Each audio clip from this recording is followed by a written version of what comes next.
भारतामधून नेपाळमध्ये आलो आहोत. पण असं वाटतच नाही की आपण एक देश सोडून दुसऱ्या देशामध्ये इथं आलो. असं मला वाटतच नाही 2 दिवसापासून.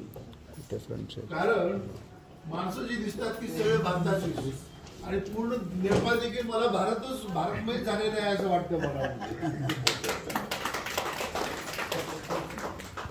सकाळपासून जे मी आज पाहतोय, आज आपण पशुपतीनाथ मंदिराला गेलो होतो, त्या ठिकाणी तिथलं वातावरण बघितलं, म्हटलं आपण भारतातच आहोत, आपण कुठेही बाहेर देशात गेलो नाही.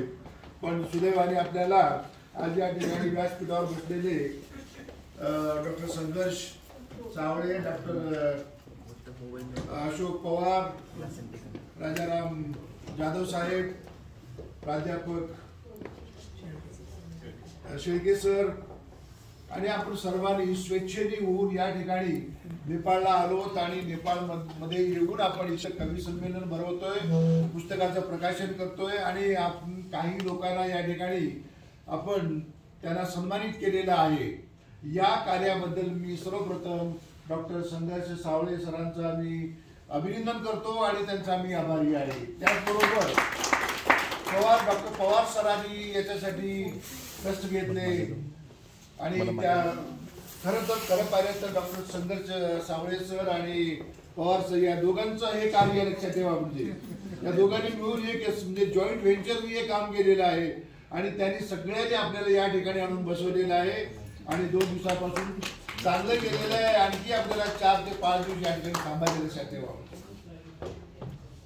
आजच्या कार्यक्रमाचे उपस्थित असलेले पवार सर,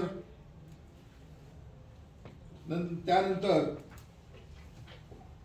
साहित्यधारा बहुउद्देशीय सेवाभावी संस्थेचे अध्यक्ष डॉक्टर संघर्ष सावळे, त्यानंतर आपले जॉईंट सेक्रेटरी, म्हणजे फार मोठं पद आहे ते, म्हणजे पूर्ण महाराष्ट्राचा जे कारभार करावा लागतो, जॉईंट सेक्रेटरी जे पद आहे अशा मोठ्या पदावरून राजाराम जाधव साहेबांनी कार्य केलेले आहे. आणि आपले या ठिकाणी हजर असलेले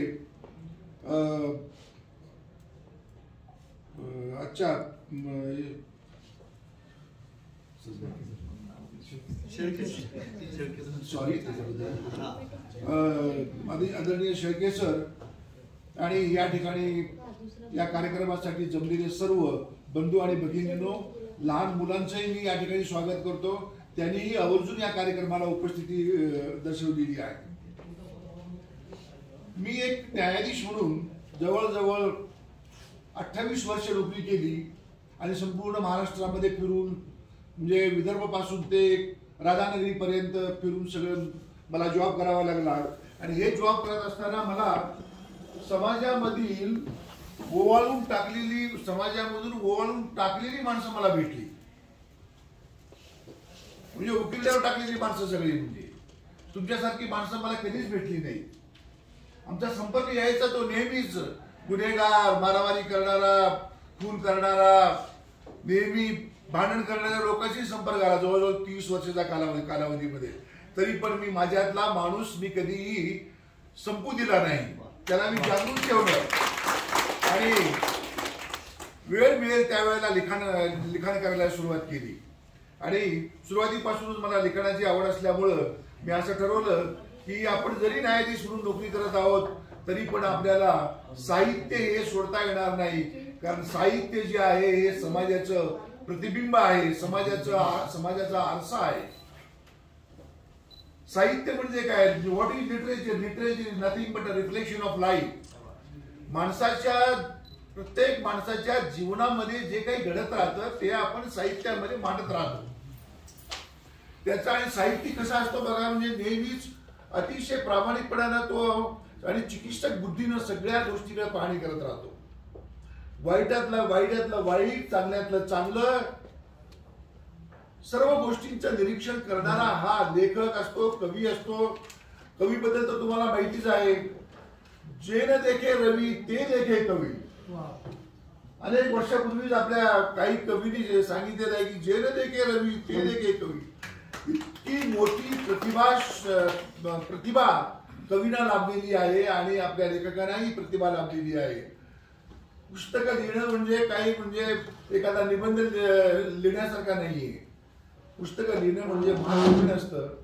त्याचबरोबर अनेक प्रकारचे आर्टिकल्स लिहिणं, आंतरराष्ट्रीय लेवलवर आर्टिकल्स लिहिणं, त्याला त्याच्यातून प्रसिद्धी मिळवणं नाही, त्याच्यातून प्रसिद्धी मिळणं. कारण प्रसिद्धी दुसऱ्याने दिलेली प्रसिद्धी ही प्रसिद्धी चांगली असते, मिळवलेली नाही, दिलेली प्रसिद्धी चांगली. असे दोन या ठिकाणी महात्म्य आपल्याला समजते. आजच्या या कार्यक्रमामध्ये तथागत गौतम बुद्ध, सेवालाल महाराज, शाहू महाराज, छत्रपती शिवाजी महाराज या सर्वांचा आज सुवर्ण संगम या ठिकाणी गाठण्यात आलेला आहे.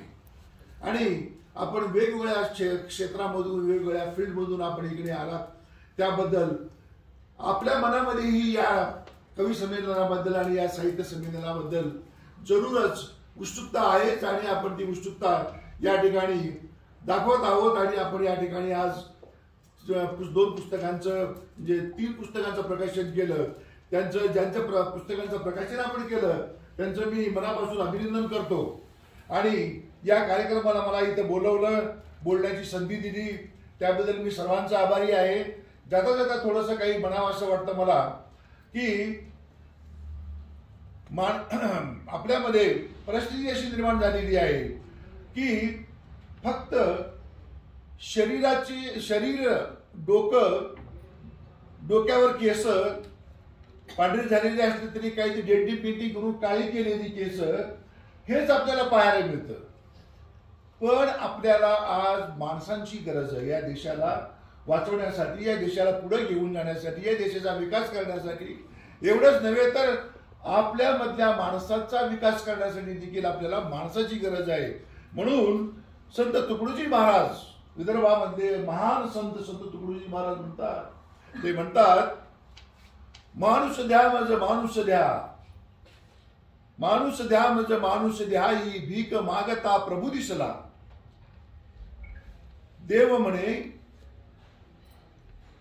म्हणे मला माणूसच ना दिसे, असा तमाशा हा कसला. देव म्हणे मज माणूसच ना दिसे, असा तमाशा हा कसला.